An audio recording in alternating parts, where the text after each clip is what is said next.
You are listening to UFOsUpClose.com radio, and I'm your host, Michelle McKay. Now, today's guest is a man who we'll call Adam. He wishes to remain anonymous, and I'm going to respect that. Now, I had an interesting Skype conversation with him back on March 5th, 2015, which I'm going to play for you in just a moment. It's a really fascinating case. He claims to have been abducted by extraterrestrial entities since he was a young boy. And he's also been interviewed by the late UFO investigator Budd Hopkins at one point. Now, during our conversation, you'll hear Adam mentioning a photo. He has forwarded that photo to me. So if you're listening to this on my YouTube channel, then I'll leave the link to the photo in the description for you. So yeah, I think you're in for a real treat with this one, boys and girls. I'll now leave you so you can listen in on our conversation.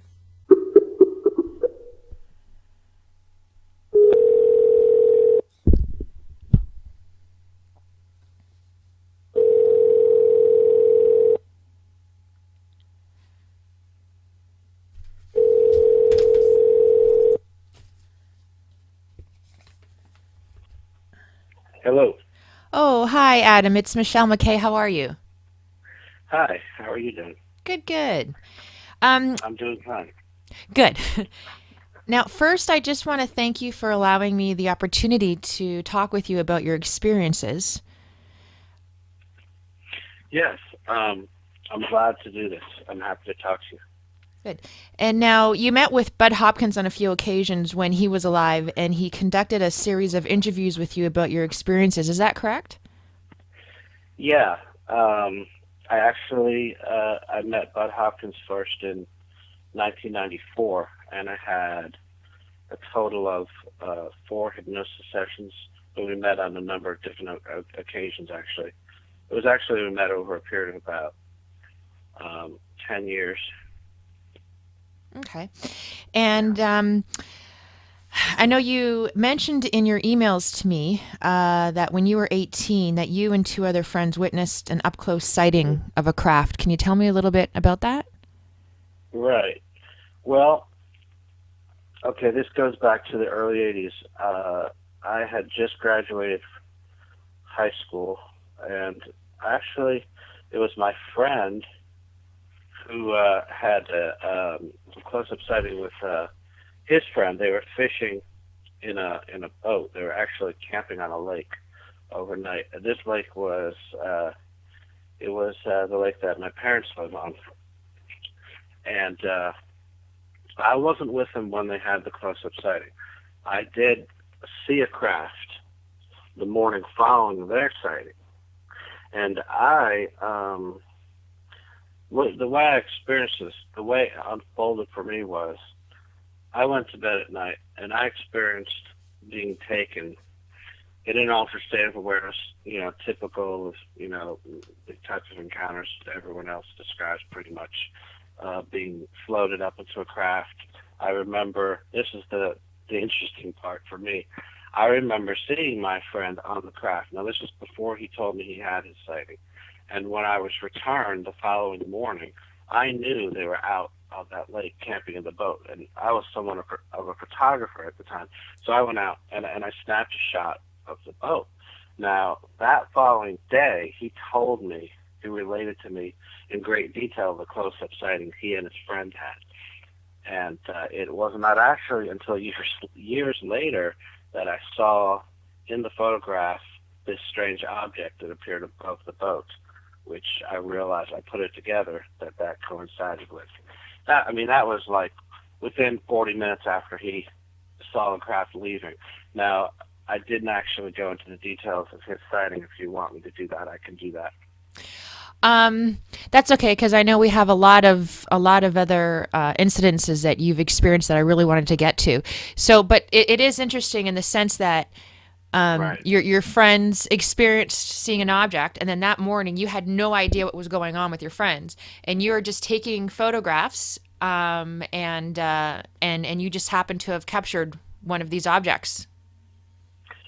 Exactly. I was just photographing the boat. I was in the habit of taking a lot of photographs on the lake, and a lot of times in the morning it's foggy, it's very picturesque.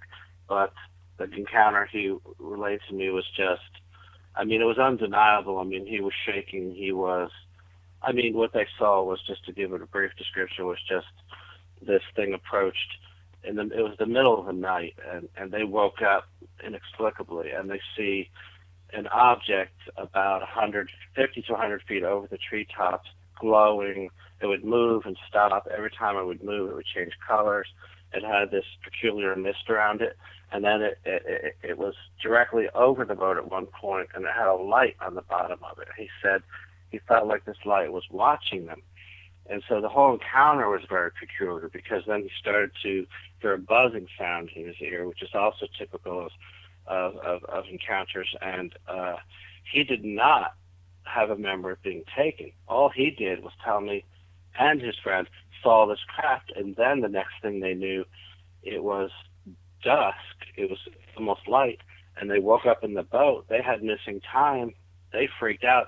They saw the craft moving away from them and hovering over a street light, and then it just moved away slowly. So it was two separate incidents of this amazing close-up sighting, and my memory of an abduction. I didn't, it was something I had to put together afterwards, after the fact. Okay. Now, your entire third grade class witnessed a craft land on the playground, Right. and they saw a being come out of the craft. Can you tell me about that one? Right. Okay, this goes back to the 60s. This was about third grade. Okay, I'm thinking, well, this was late 60s. We were in recess, and we were just milling around on the playground, and somebody all of a sudden noticed, I don't remember who, first saw an object approaching, which was clearly unusual. It was, I remember first sighting it from the distance.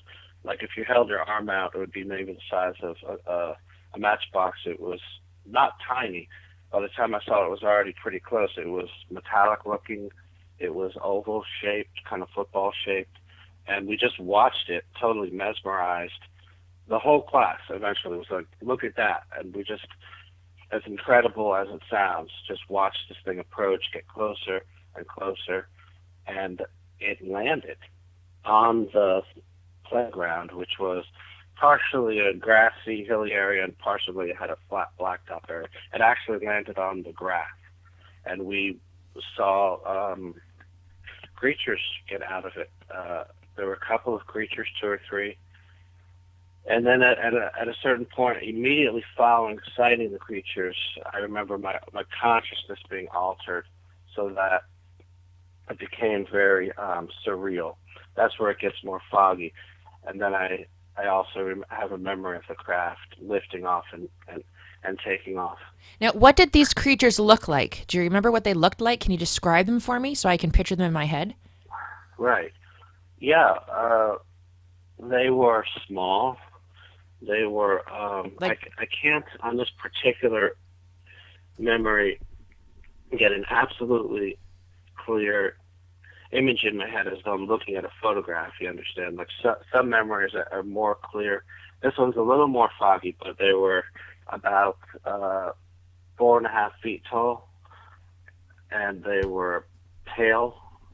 They were wearing some kind of suit, like a close-fitting bodysuit, and they had slightly large heads, oversized heads, dark eyes, typical gray appearing. But I saw them from a distance about, I'd say, 30, 40 feet away, and the closer they got, the more they had this sort of mind ability to control your mind, and what they call the Oz factor. That went into an altered state of awareness. So it's actually, the closer they got to me, where I would have been able to see them closer, it's actually more difficult to recall seeing them up close, because I was under their control more at that point. Well, how did that feel, like physically, the mind control? Like, did it feel numbing? Did it feel like you just couldn't think? I'm just trying to picture this. I'm trying to kind of feel what you felt. Right.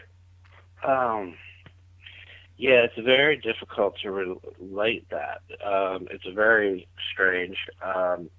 It's they call it the off factor because it's like well, I can relate it to falling asleep, but but you're still lucid. It's not like you go like into a trance is what I'm trying to say.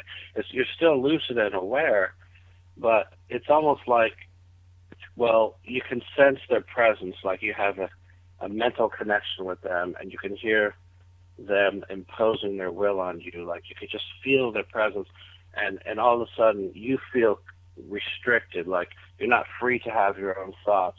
You're totally focused on them, and if they're saying something to you, like just stand there or come over here, you're totally focused on that. It's like having blinders on, you know. So Are it just totally pulls you in. are you physically feeling any sensations while this goes on? Like in your body? Well, now we're going back quite a number of years here, so the memory is a little cloudy over time. Okay. Let me think about that. But well, nothing stands out as far as like strong physical sensations. Because the reason why I'm asking is I'm just getting at, I'm wondering like if they're using some kind of maybe Right. electromagnetic device, or if it's totally in the mind, Huh. like in their mind to your mind, or if they're using a device. I wondered that myself. I do believe it's technology based. Um, yeah, that's an interesting question. I cannot say clearly that I remember feeling anything in particular, like a tingling or a numbing, to where you would say, well, that's the reason I can't move, or something, something like that. Yeah, it was more of a sort of like an imposing of their will upon you, to where you feel like they're controlling you neurologically, so that it's like you might tell your legs to move, but you can't move your legs. Or you may Okay. want to remove yourself from the situation and not think about it, but you just can't. You're just totally focused. So yeah, it's more Okay. like that. Less of a physical experience and more neurological. I think just totally controlling you neurologically from within. Now, as far as their color, you were saying it looked like they wore a suit, like a tight suit. Yeah. Did the suit have a color gray? Is that why you're saying maybe they look sort of like the grays? Well, I just remember overall from the head being, yeah, pale. Um, the colors, as far as the grays that I've seen, varies from like yellowish, but with a bluish tint sometimes. Usually not distinctly gray. It's kind of a patchwork of bluish gray, I would say. Sometimes white, pasty gray. But that's what they seem like, kind of pasty pale. And I just remember sort of like a coverall, something on their arms and like below the neck. Like they weren't without clothing. Okay. I remember, Did they have it, like on right. their head? Did they have any headgear? Like were they in like a bubble? Hmm. No, they didn't have any headgear, but it's interesting. When you said that, I had a flashback memory that um, this is a little foggy, but I believe in this particular incident, I remember seeing one floating actually inside of a bubble. I don't know how else to describe it. It's something I've seen before. Like I've seen creatures walking. Sometimes I've seen them floating like that, and I do believe there was like a sphere, almost cocoon-like, approaching. Um, it could be, well, in certain other memories I remember like balls of light, but I'm certain that in this I didn't see a ball of light. I do remember seeing what uh, seems to be an alien in a sphere, Okay. a clear sphere I could see through. In other words, not a ball of light. And now your entire eighth grade class experienced missing time when several students were Yeah. abducted out of a second story window from the school building. Can you tell me about that? Right. This was upper grade school, eighth grade. I was sitting in my classroom. Now, I was the first one to. This was not an incident where we had a mass UFO sighting. This was me sitting in the classroom, and I was typical of what will happen. I had this awareness that something was about to happen, that I was going to be visited, so I could sense their presence, that they were coming, and I was already slipping into an altered state of awareness before I saw anything. So the next thing I know is I'm in this altered state of awareness. My head is swimming, and I see a light, a ball of light coming through the window, and then this light unfolds, and there's a being standing there, and I'm like lucid, but again, I'm under their control, and I'm just sitting there watching this, and I have a memory of that. At least one student was taken out of the classroom with the being, and what I call teleported. I don't know what better word to use. Transforming into an energy or form of what looks like a ball of light or a flash of light sometimes going through the window. And then I don't have a memory of being on a craft, but the next thing I remember is waking up back at my desk. And I remember I did leave out one important detail. As when I first saw the being, as we started to leave the room to go toward the window, I do remember seeing other students sitting in the classroom like frozen, like statues, not moving.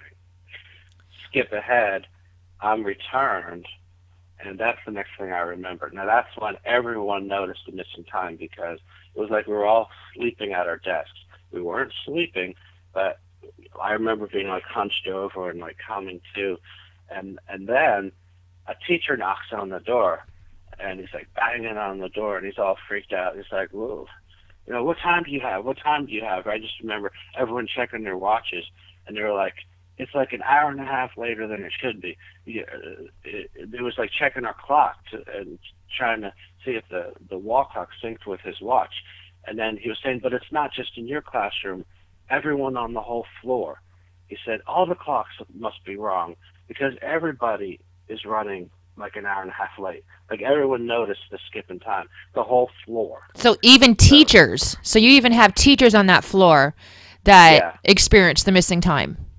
Yeah, this guy, a teacher, came from another classroom, banged on our door. He was so freaked out by it. It was like trying to figure out where that missing time went. In other words, he just noticed the discrepancy in time, and his first thought was, the clock must be broken or my watch must have stopped,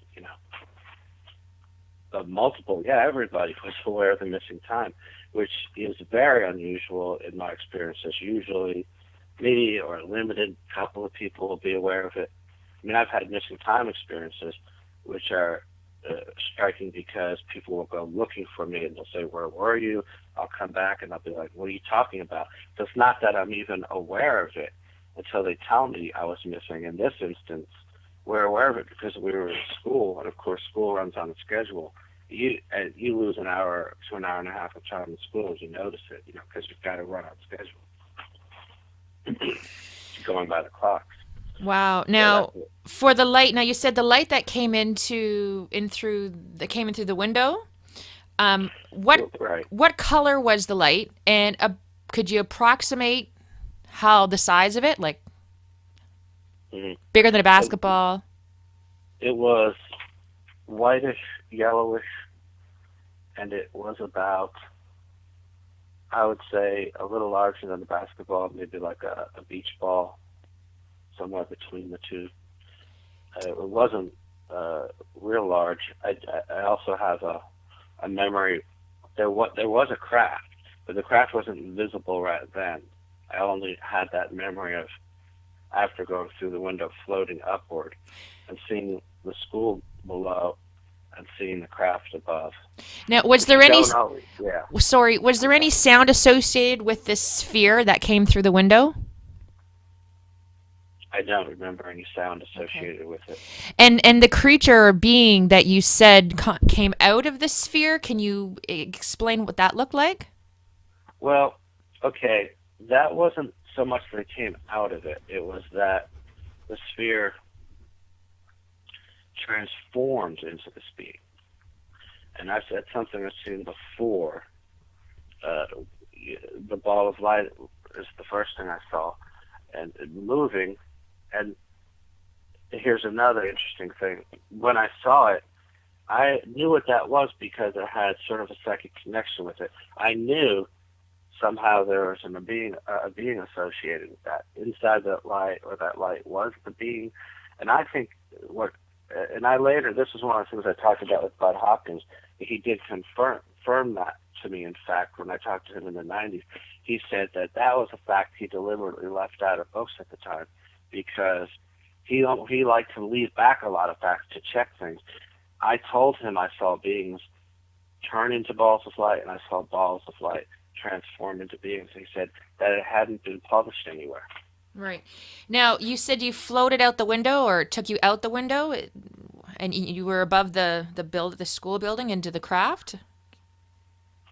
Right. I may have been at that point in this other, form in myself as a ball of light, as strange as that sounds, but I could still see, which is something I've experienced before, and I could see around me. Yeah, and I could see myself going through the window, and I could see myself rising above the building, see the building, receding below me.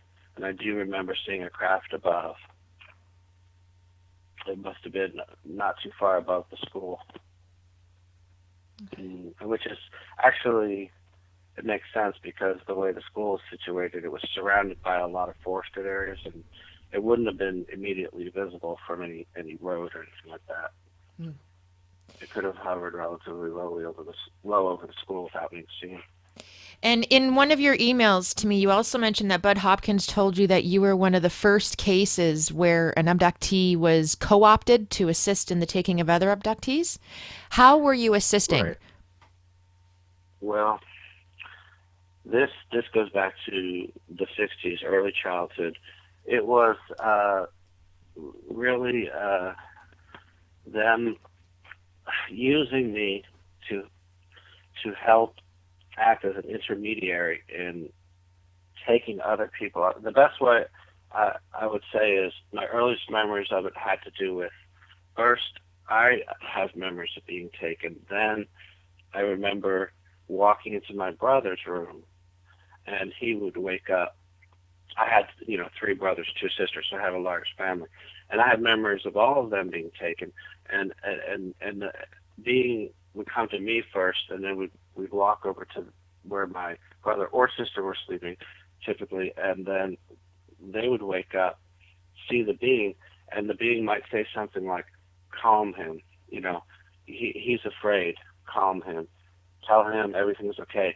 And they would prompt me to do these little tasks, like they would say, tell him, and this was mentally, they would say, tell him, we want to show you something. Tell him we want you to come with us. And so I would go up to my brother or sister and tell them that.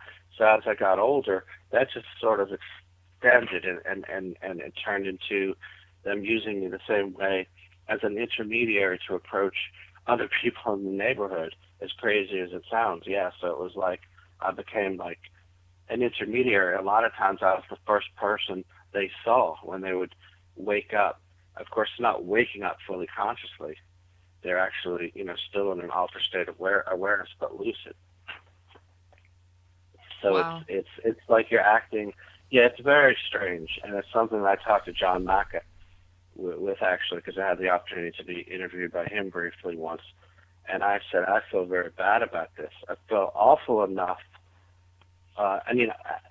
Just for my own the experiences, the trauma I've been through, and then I feel bad on top of that because it's not a voluntary thing. I want really for all this to go away, and I wish none of it had ever happened.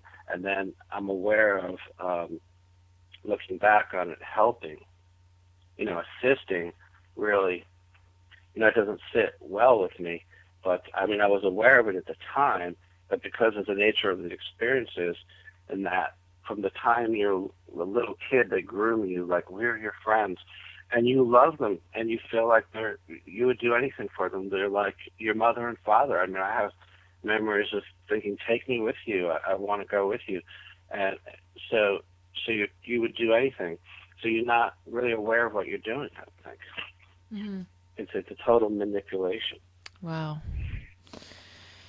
I must say, so far in this conversation, I'm really impressed by your competence. I mean, you certainly don't sound like you're making any of this up or anything. I mean, usually most people who aren't into UFOs or ufology, they think, oh yeah, all those people that are experiencing this, they're all crazy. But, you sound very competent. Well, thank you. I know there is this misconception out there, like you just said, and Budd wrote in his book, he quoted an abductee once, I don't remember the exact quote, but there is a lot of assumptions made just to say I had an encounter. A lot of people assume you're crazy. And they go, well, how do you know he's crazy? Well, because he's saying he had an encounter. Like, it's a vicious circle. Mm-hmm. Yeah. But maybe that's not the right term. But yeah, I mean, for me, the thing is that I've had this with me since I was a little kid, and it is very real. And my memories are not vague. That's what I would say is that it goes way back and to early childhood, and I'm certain, very very clear on the memories because I had missing time, I had UFO sightings, I saw landing traces even sometimes in my backyard. But here's the thing: is I had other people with me. I remember talking about this with my family members. My father, I was 10 years old. I remember going to my father and saying, I saw a weird creature that looked like a hairless monkey in my room last night. My brother said the same thing, and he would say it was just a dream, and he was getting freaked out because it's like, why are you telling me you believe your dream was real? But I was having a lot more experiences than what he realized. But people were witnessing little things here and there, coming up to me after events, saying, like, I saw a ball of light floating down the hallway in school toward you where you were standing, and I will have had a memory of that. And I'm thinking, how does another objective witness experience what I thought was just in my mind perhaps at the time? And you get to the point where you say to yourself, if multiple people are experiencing the same thing, it's objective reality. In other words, I knew it wasn't fantasy. I knew I wasn't deluded because I was having witnesses. I was having people see a lot of the same stuff that I experienced.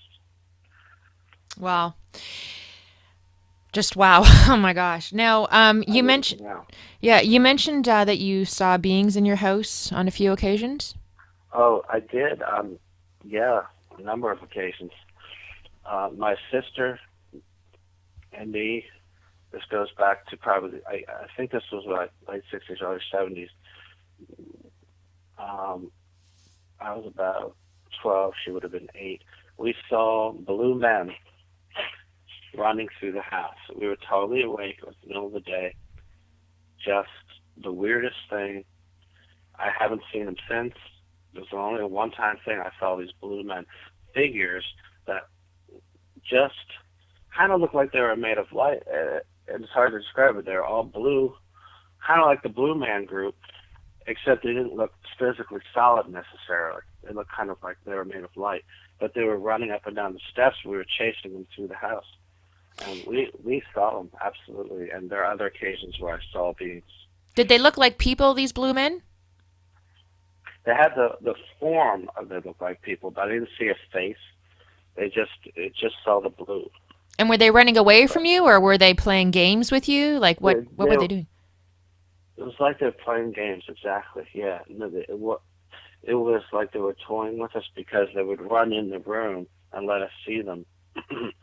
And then we would chase them, and we chased them upstairs, and they disappeared, and then we came downstairs, and then we saw them again, and we were chasing after them.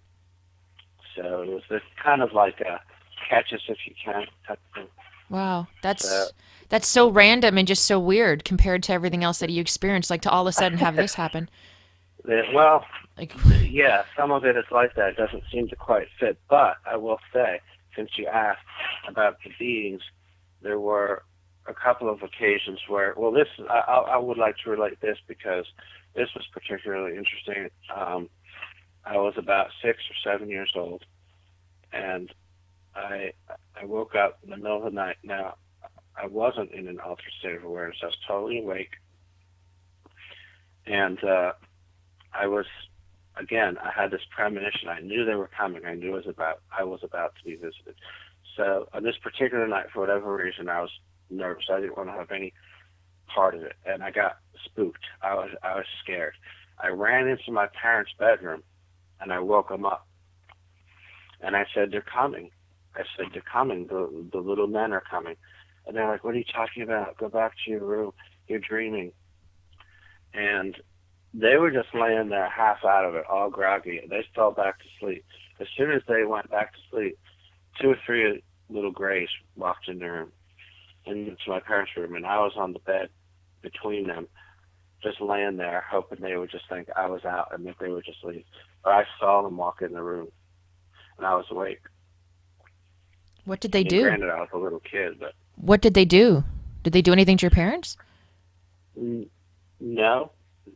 This is an instance where I don't have a further memory of anything happening after that. Only in hindsight, looking back, because I do have a lot of memories where they started similarly, and then I remember being taken. That what I'm making the safe assumption about is that they allowed me probably to feel as though I averted it. In other words, I was so frightened, I wanted nothing more to jump in the bed with my parents, fall asleep, and make the bad men go away, Mommy, that type of thing. And so they allowed me to feel that way. And that was the last memory they allowed me to have. I'm sure possibly what happened was that they then altered my consciousness so deeply that they took all the memory away, and that they took me because, let's face it, well, I know this experience. If they're showing up in your house, they're going to take you. You know, they do what they want to do when they want to do it. It's total intrusion. You know, there's no stopping it. Right. And now these grays that you saw in your house in your parents' bedroom, what did they look like? Like, was it the same sort of what you were saying before? They're wearing skin-tight clothes? No, it varies. So sometimes I don't remember seeing the skin tight clothes. Here I don't. These were much smaller guys. The thing is, when I was younger, I would say under 8 years old, they tended to be smaller in stature, and sometimes even look physically different. I remember in one different event, they had like large ears and more of a gremlin type appearance to their face, not typical of the Greys. But in this encounter that we're talking about in my parents' bedroom, they were typical Greys, but they were just smaller. I'd say more like under 3 feet and smaller. And, Wow. but yeah. And were they walking on the Grayish. floor, or were they sort of hovering? That's to my memory. They were walking. They actually physically walked in the room. Okay. You know, sometimes you remember it that way, and then later you think, oh, they were floating. But Right. that's to my memory, they were walking. Okay. Now, in grade 7, the janitor witnessed seeing you walk through a brick wall? Right. This was grade 7. I was on the lower floor of the grade school. This was a 2-story building, so there was a basement level which also had classrooms. They had like a wood shop down there, like the gym locker rooms, and there was a janitorial closet off the main hallway. And I remember everyone else had gone into the period had started. Everyone else went in the classrooms, closed the doors, but I felt a communication, not an actual voice in my head, but an impulse to stay in the hallway. I felt like I was being communicated with, like, we're coming, just stay put. It was like an order. So Um, I'm trying to piece this together from memory. I haven't thought about this in a long time. But as far as that particular memory, it's hard to go through it step by step. But I'm trying to remember. I don't remember exactly how I got into the janitorial closet, but for some reason I walked into this closet, and there was I want to say elderly, but he was older janitor in there, and my consciousness was altered, but I was very aware and lucid. And what I remember seeing is a ball of light came through the brick wall. It's hard to explain this. It's like there was a hallway, and then this room was, one of the walls was accessible from the hallway. So the being would have actually been coming in through the hallway, which is why he walked through that brick wall, because I was inside that room. He was just trying to go where I was. For some reason, I walked in that room. And so I remember seeing the janitor staying there, and this ball of light comes through this brick wall and turns into a being. And then I remember going with the being through the brick wall. Now, here's the strange part. I don't remember being on a craft, but the next thing I remember, I'm trying to remember exactly where, and I don't remember exactly where and when the janitor came up to me and told me that he witnessed this. It may have been right there in the room, or it might have been later in the hallway.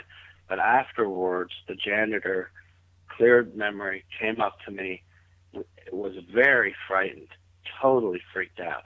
I mean, this guy was scared, and he looked at me because he thought I was going to think he was crazy. That was part of it. But he said, "You're in danger." He said, "Do you remember seeing that creature?" He said, "I saw that." He said, "I saw this creature come through the wall." And he just described to me exactly what I had a memory of in my mind. That I remember seeing this ball of light, the creature in the form of a ball of light, and the creature standing there, and the janitor was there. So when he told me that, I was also very freaked out because, again, I mean, I had a memory of this happening in the past, but what do you do with that? It's periodic awareness. You think maybe as time goes by, you don't want to think it's really, think maybe it was just a dream. But then the guy comes up to you and tells you he saw what you remember, and you think, well, that can't be a daydream. I didn't fall asleep and imagine it because he witnessed it. Right. Wow. Now, you also mentioned the time when you were working for the Chinese restaurant and the chef cut his finger while chopping carrots. Right. This was, let's see, I don't want to give too much information about details like the wares and the, I was delivering Chinese at one place in this Chinese restaurant, and it's funny because we had been talking about my experiences. Now, the chef was from Mexico, and they're very much more open over there.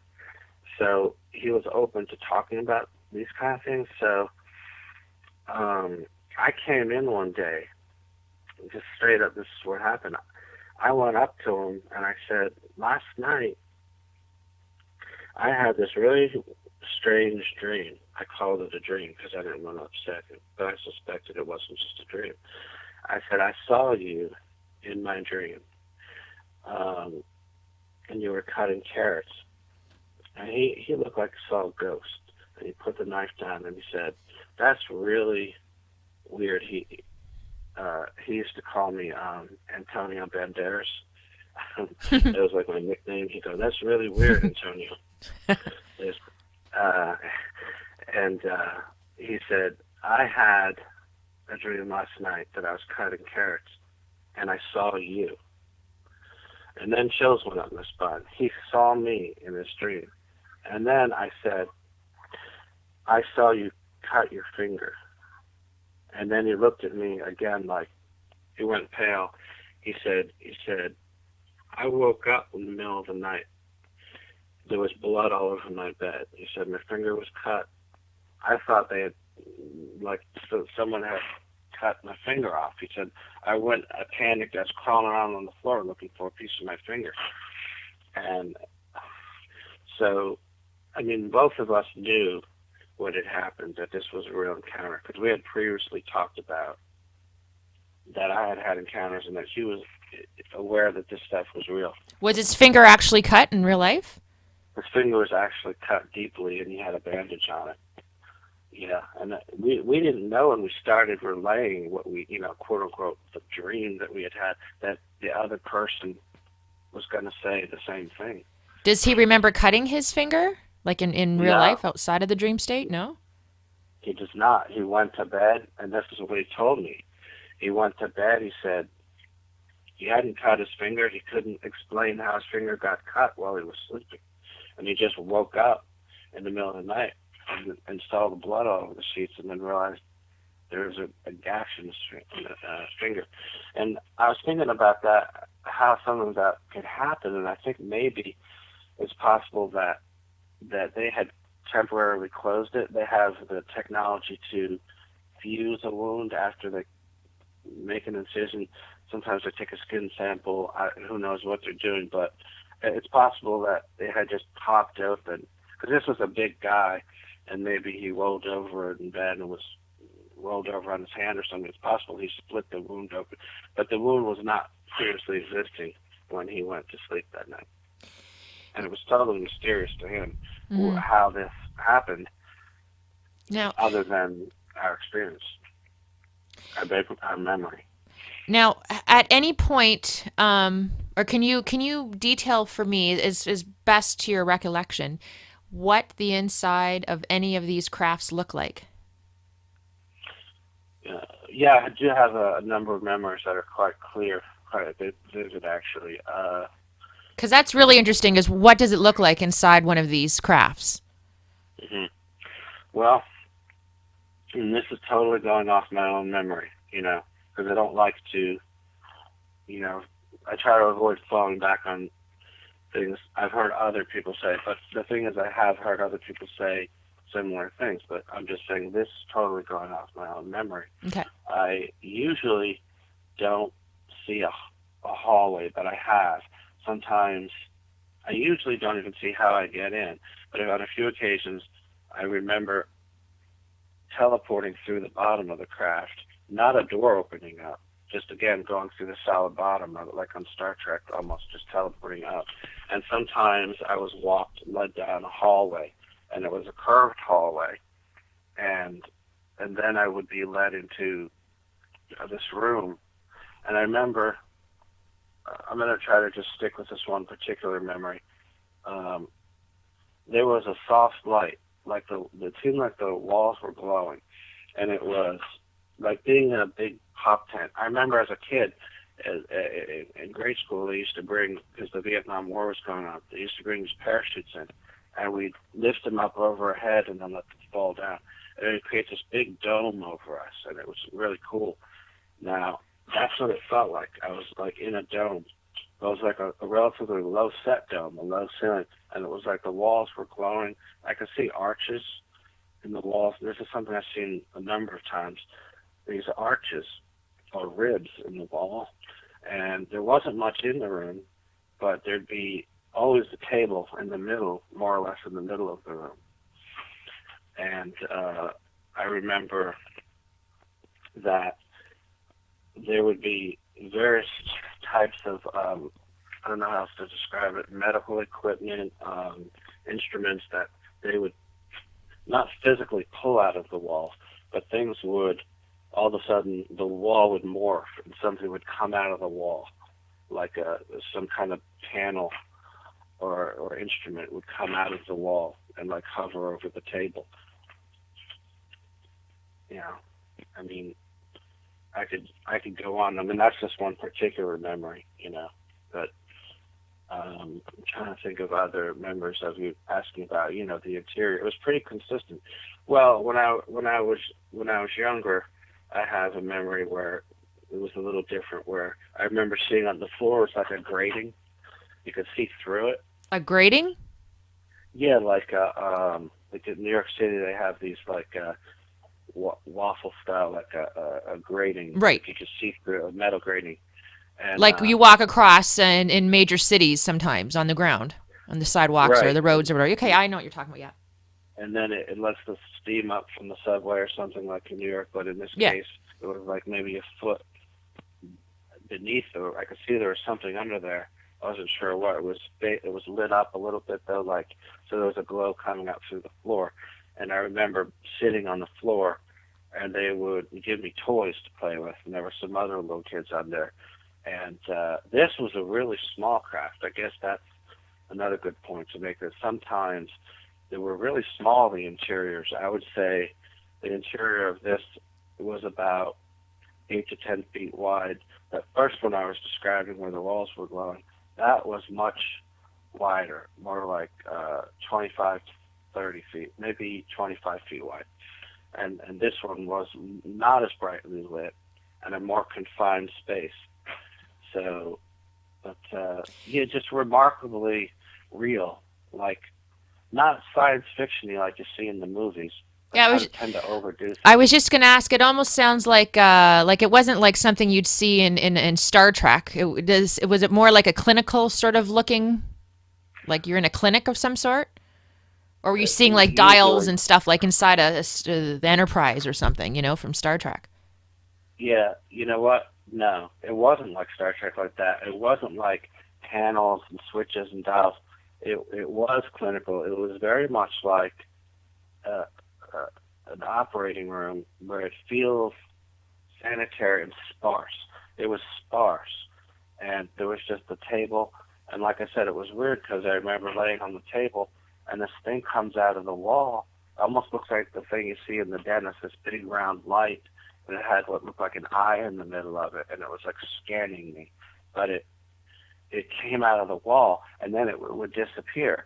So it's like, again, it was always sparse. But I do remember seeing, though, in this particular memory, that they wheeled up something next to the table. I say wheeled, but I remember seeing a being move a panel of, I don't know how to describe it. It was, well, I've got in my house, I've got a stack of like a DVR and a VCR, laser disc player. It was kind of like that.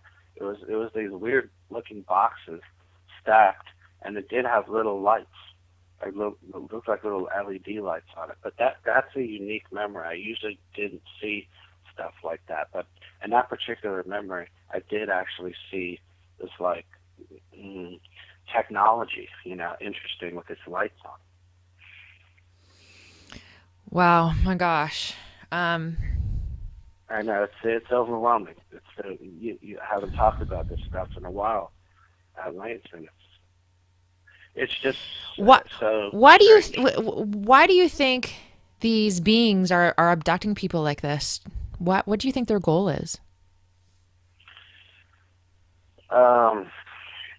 You know what? I probably have more of an impression of why, based on what I hear researchers talk about. Okay.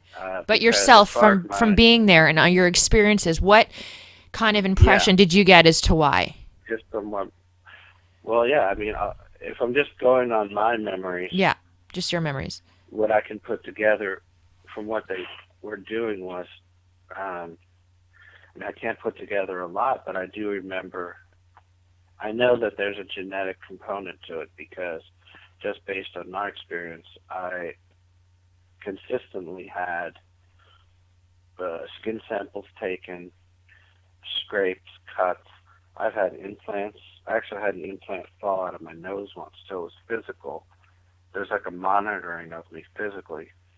So they're definitely taking interest in my genetics. In fact, when I was young, one of them being said to me, "You are part of us and we are part of you." And as I got older, I kind of just took that to mean that there's some sort of genetic connection between humans and them. Now, that's an assumption, but at one point, I was actually shown a baby, and that's something that later, much later, I heard other people telling stories of. But here's the thing. that as I experienced this stuff, this was in the 70s and early 80s. I mean, I had never read any accounts of anyone being shown a baby. I didn't know other people that they were taking skin samples.